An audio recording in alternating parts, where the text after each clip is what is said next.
Estimado público asistente, nos complacemos en anunciar la segunda llamada. Segunda.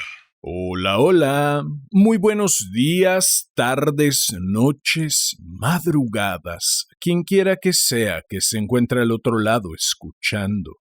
Queridos gatos locos, uno de mis talones de Aquiles, lo sé y no lo niego, es el desorden. Si no me propongo mantenerlo a raya, puedo llegar a ser una persona sobremanera caótica. Es por esa razón que para echar a andar este rinconcito sonoro, me fue necesaria muchísima y muy rígida estructura.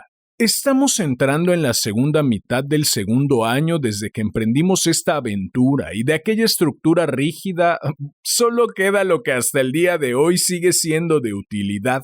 Es decir, los lunes son de capítulo y los jueves son de rapidín. He procurado mantener el horario de 18 horas, mas no siempre me es posible. Ustedes disculparán. No obstante, hasta el día de hoy, y ojalá que así siga siendo, desde que iniciamos este viaje, cada lunes hay un capítulo nuevo y cada jueves un nuevo rapidín. Desde hace 2 semanas, quienes me sigan a través de Spotify o de YouTube lo habrán notado, comenzó a operar una nueva modalidad en tema de rapidines. Una vez vencida la vergüenza frente a la cámara, o si no vencida, cuando menos bien enmascarada, los últimos 2 rapidines aparecieron sin la presentación de inicio y en formato de video. No existe la intención, ni se tiene las herramientas, el tiempo, el presupuesto, ni el equipo humano para migrar todo este hermoso, sensual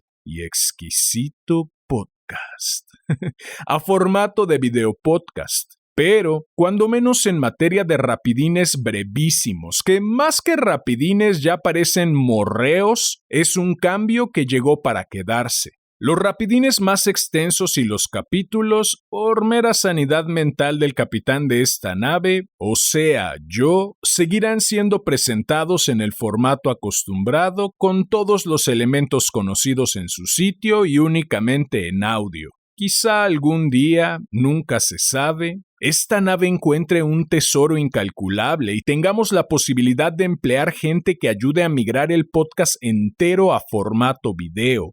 Por el momento, no me es posible siquiera pagarle al único empleado que tengo, es decir, yo mismo. No es queja, lo juro. Aunque eso de encontrar un tesoro incalculable no estaría nada mal.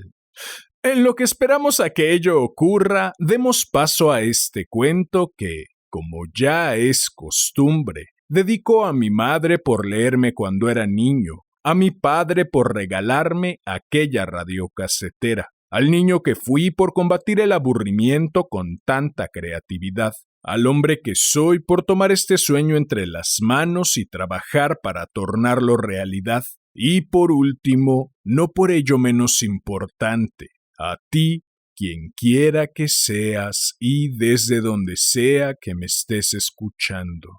Ha llegado la hora de correr el telón y de que empiece la función. Estimado público asistente, Damián Sastre presenta Uno de Gemelos de Ambrose Bierce. Esta es tercera llamada. Tercera. Comenzamos.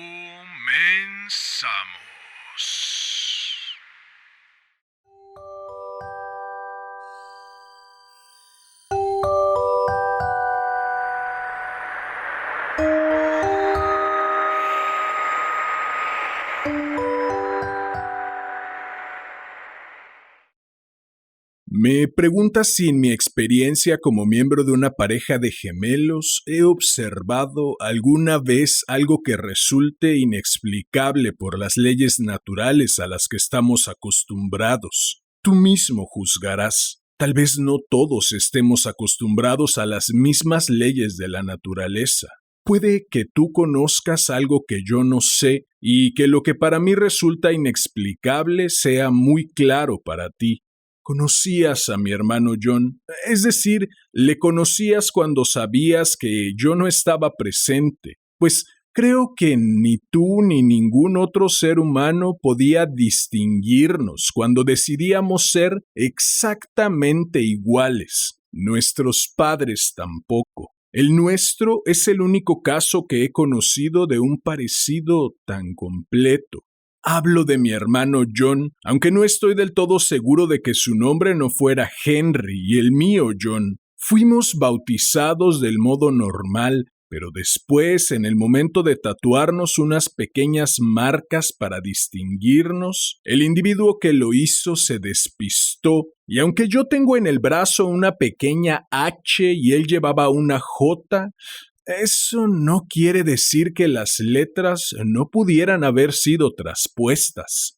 Durante la infancia, nuestros padres intentaron distinguirnos por la ropa y otros detalles simples, pero solíamos cambiarnos las prendas con tanta frecuencia y burlábamos al enemigo de formas tan diversas que abandonaron todos esos intentos ineficaces, y durante los años que vivimos juntos en casa, todo el mundo reconocía la dificultad de la situación y hacía lo que podía llamándonos a ambos Henry. A veces me he asombrado de la paciencia de mi padre al no marcarnos de un modo visible sobre nuestras indignas cejas. Pero como éramos buenos chicos y utilizábamos nuestra capacidad de desconcierto e irritación con una moderación digna del mayor encomio, conseguimos escapar al hierro.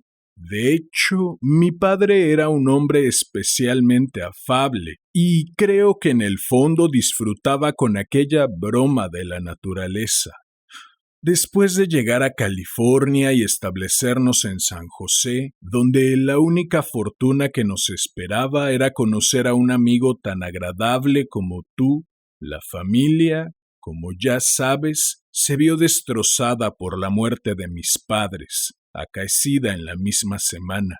Mi padre murió insolvente y la propiedad familiar fue sacrificada para hacer frente al pago de las deudas. Mis hermanas tuvieron que volver a vivir con nuestros parientes del este, pero John y yo, que por entonces teníamos 22 años, conseguimos, gracias a tu amabilidad, un empleo en San Francisco, en distintos barrios de la ciudad. Las circunstancias no nos permitieron vivir juntos y nos veíamos de tarde en tarde, a veces no más de una vez por semana. Como teníamos pocos amigos en común, el hecho de nuestro extraordinario parecido era apenas conocido. Y ahora voy al tema de tu pregunta. Un día, a la caída de la tarde, poco después de llegar a esta ciudad, iba por la calle Market cuando se me acercó un individuo de mediana edad, bien vestido, que me saludó cordialmente y me dijo: «Stevens, sé que no sales mucho, pero le he hablado de ti a mi mujer y le encantaría que vinieras a casa. También sé que mis hijas merecen ser conocidas. ¿Por qué no vienes a cenar con nosotros en familia? Mañana a las 6. Después, si las damas no consiguen divertirte, te prestaré mi apoyo ofreciéndote jugar unas partidas de billar».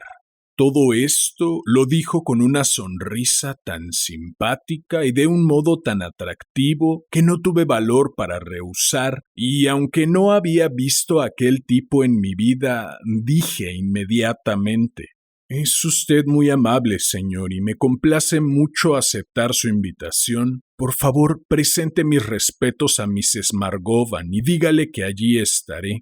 Tras un apretón de manos y unas amables palabras de despedida, el individuo continuó su camino. Era evidente que me había confundido con mi hermano. Ese era un error al que estaba acostumbrado y que no solía corregir a menos que el asunto fuera importante. Pero, ¿cómo había descubierto yo que el nombre de aquel individuo era Margovan? Ciertamente no es el tipo de nombre que uno aplicaría a un individuo escogido al azar con la esperanza de acertar. De hecho, aquel nombre me resultaba tan extraño como el propio individuo. A la mañana siguiente me dirigí rápidamente al lugar en que mi hermano trabajaba y me lo encontré cuando salía de la oficina con un montón de facturas para cobrar. Le conté cómo le había comprometido y añadí que si no tenía inconveniente en mantener la cita, estaría encantado de seguir suplantándole. Sí que es raro, dijo pensativo. Margovan es el único de la oficina que conozco bien y que me agrada. Cuando entró esta mañana, después de intercambiar los saludos habituales, un extraño impulso me animó a decirle: «Perdone, Mr. Margovan, pero olvidé pedirle su dirección». Tengo la dirección, aunque hasta ahora no tenía la menor idea de lo que iba a hacer con ella. Me parece bien que te ofrezcas a aceptar las consecuencias de tu atrevimiento, pero si no te importa, seré yo quien acuda a esa cena.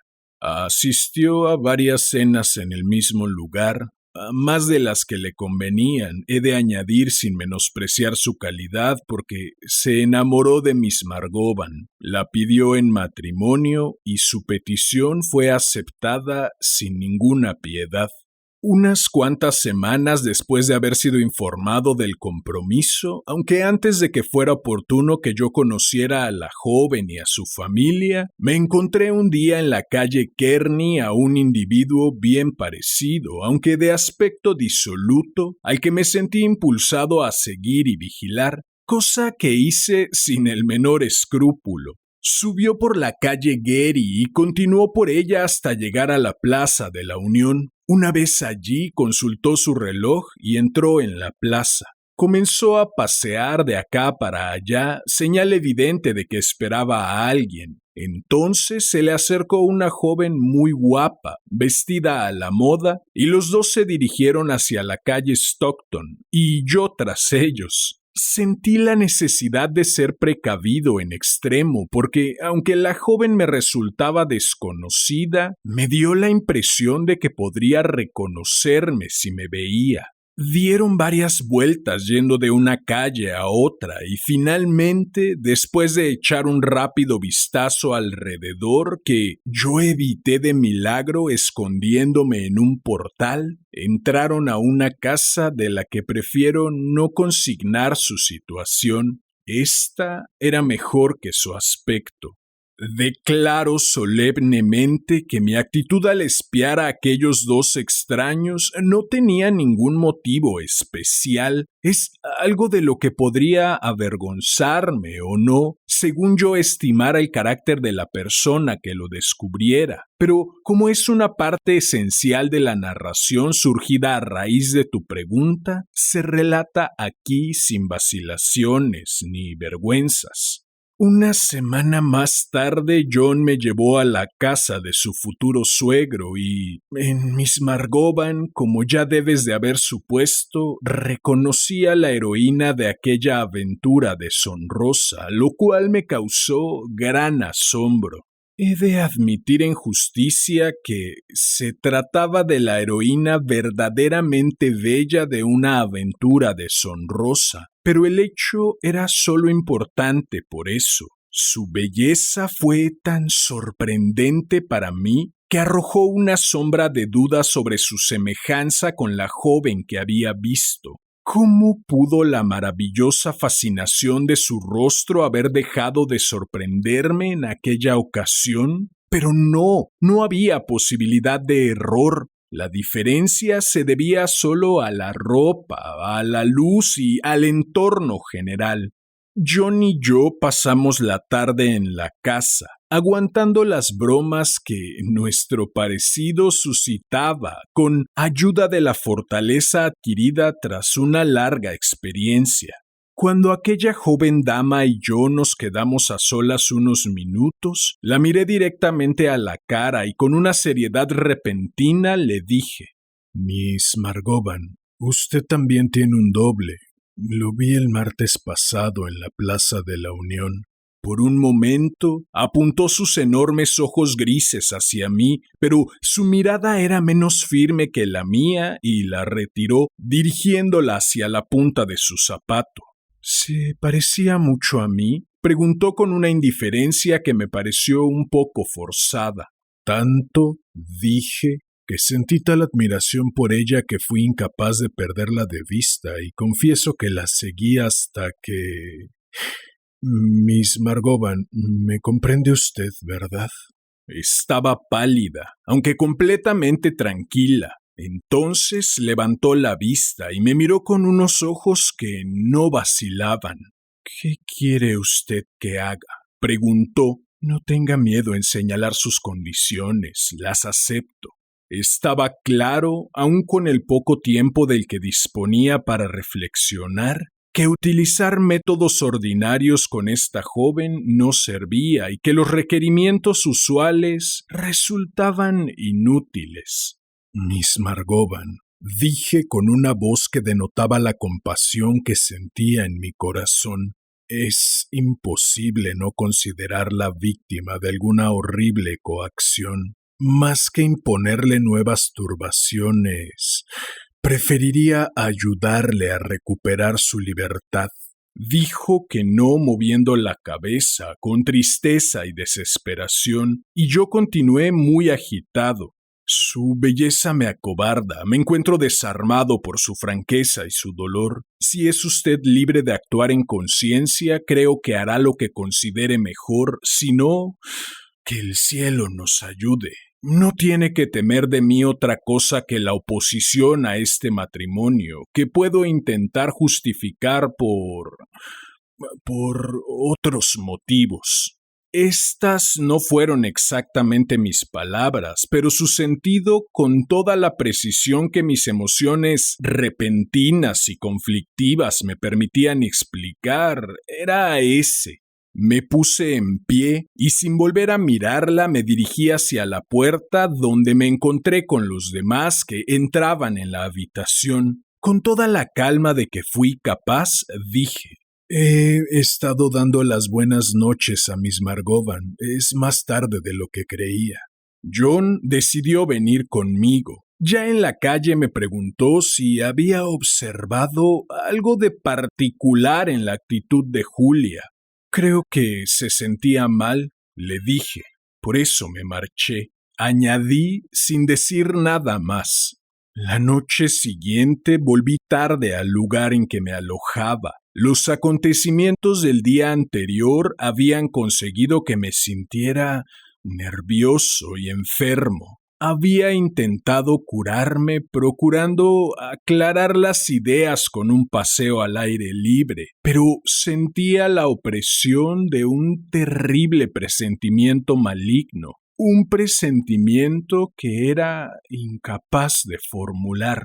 Hacía una noche fría y reinaba la niebla. Yo tenía el pelo y la ropa húmedos y sentía escalofríos. Cuando me encontré en bata y zapatillas ante un fuego que ardía con viveza, me sentí todavía más incómodo. Ya no tenía escalofríos, sino que temblaba, y hay diferencia.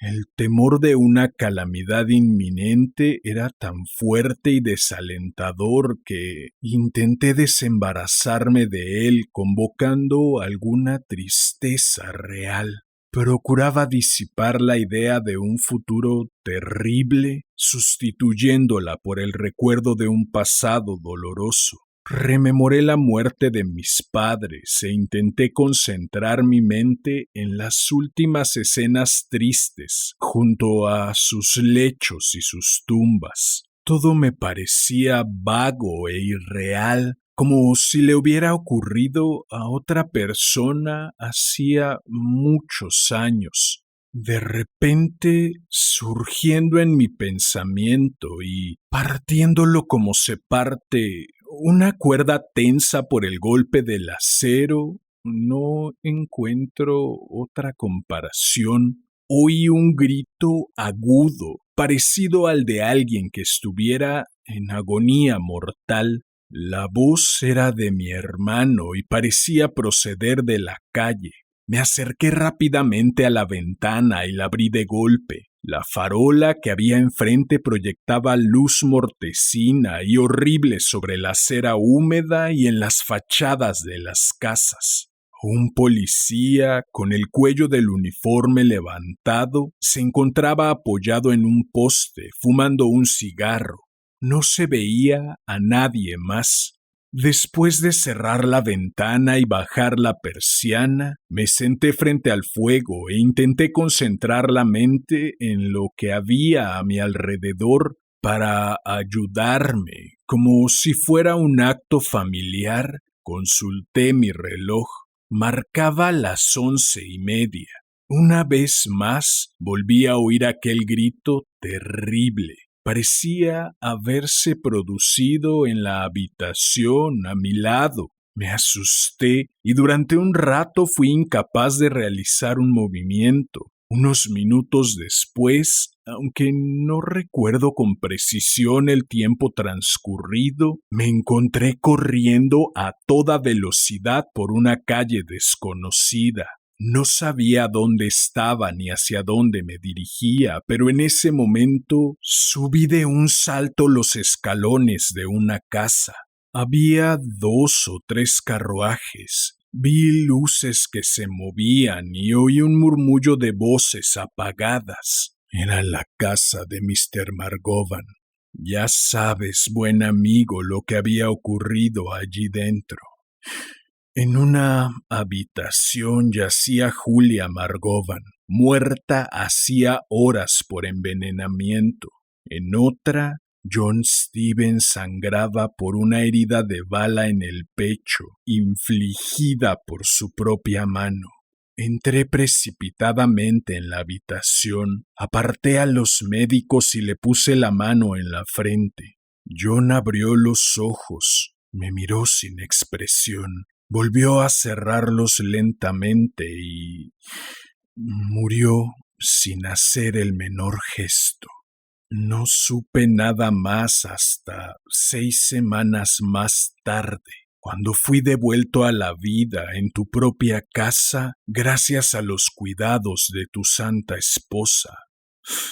Todo eso ya lo conoces, pero lo que no sabes es lo que ahora contaré y, sin embargo, no tiene nada que ver con el tema de tus investigaciones psicológicas, al menos con la parte de ellas para la que, con una consideración y delicadeza característica de ti, has solicitado menos ayuda de la que creo te he prestado.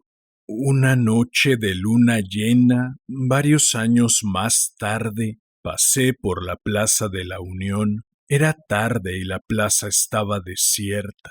Naturalmente, al acercarme al lugar en que una vez había sido testigo de aquella cita fatídica, me vinieron a la mente recuerdos del pasado y, con esa perversidad inexplicable que nos incita a darle vueltas a pensamientos del carácter más doloroso, me senté en un banco para entregarme a ellos. Entonces apareció un hombre en la plaza y se dirigió hacia mí. Llevaba las manos cogidas por la espalda y la cabeza inclinada.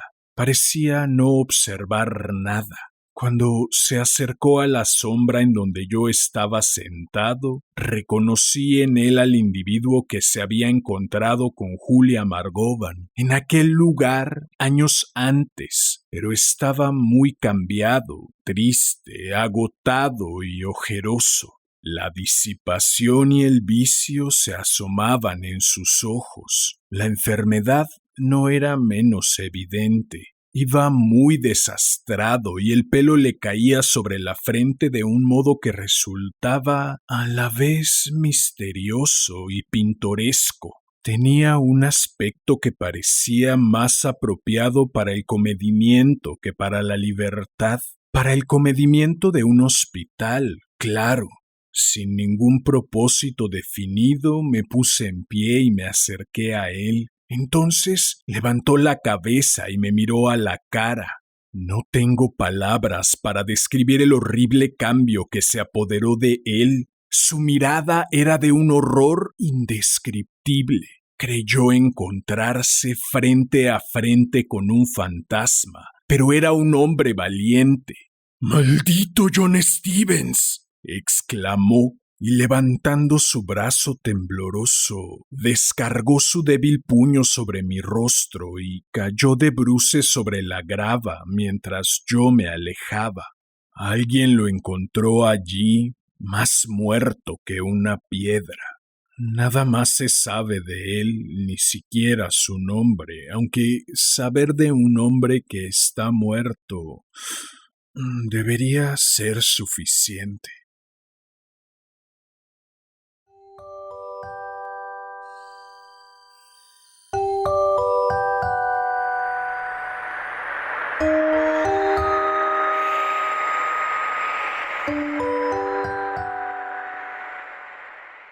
Bien, pues eso fue Uno de Gemelos de Ambrose Bierce. Espero lo hayas disfrutado.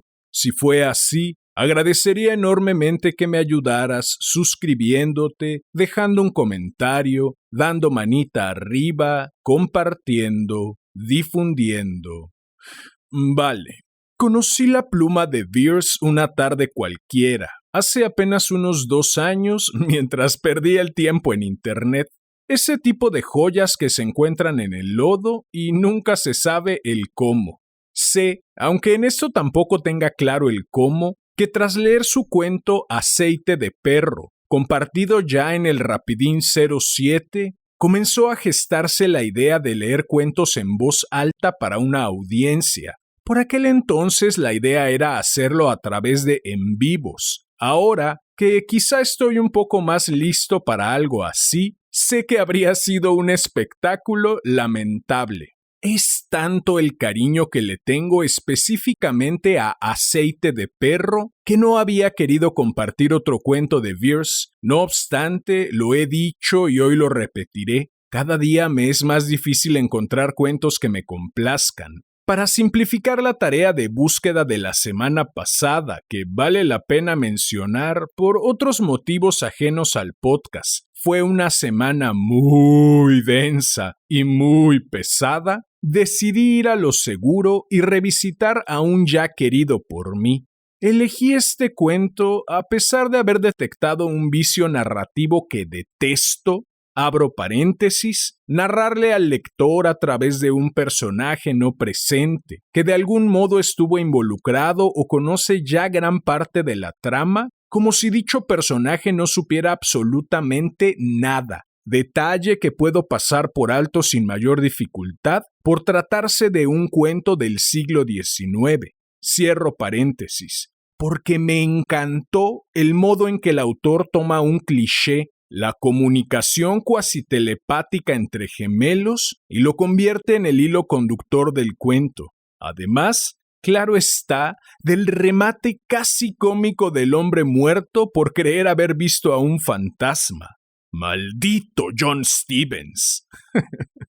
En fin. Si deseas seguir navegando con bandera literaria por los 7 mares, si deseas hacerme saber tu opinión acerca de esta nave de los gatos locos, si deseas estar al tanto del contenido que publico o si deseas sugerir un cuento o una pluma nueva para cualquiera de las 2 secciones de este hermoso, sensual y exquisito podcast. Puedes buscarme en Facebook como Damián Sastre, mi perfil personal, en YouTube como Damián Sastre Presenta, Casi Diario de un Loco y Damián Sastre Presenta, Déjame leerte un cuento. En mi Instagram, @Casi Diario de un Loco. Ahora también en TikTok como Damián Sastre Presenta, y en la página homónima de Facebook, en donde iré congregando todo lo concerniente a esta hermosísima nave de los gatos locos y sus múltiples aventuras, las ya emprendidas y las que se están por emprender. Si llegaste hasta aquí, como ya es costumbre, agradezco inconmensurablemente tu valiosísimo tiempo. Recibe un enorme abrazo. Ten una excelente vida y hasta la próxima.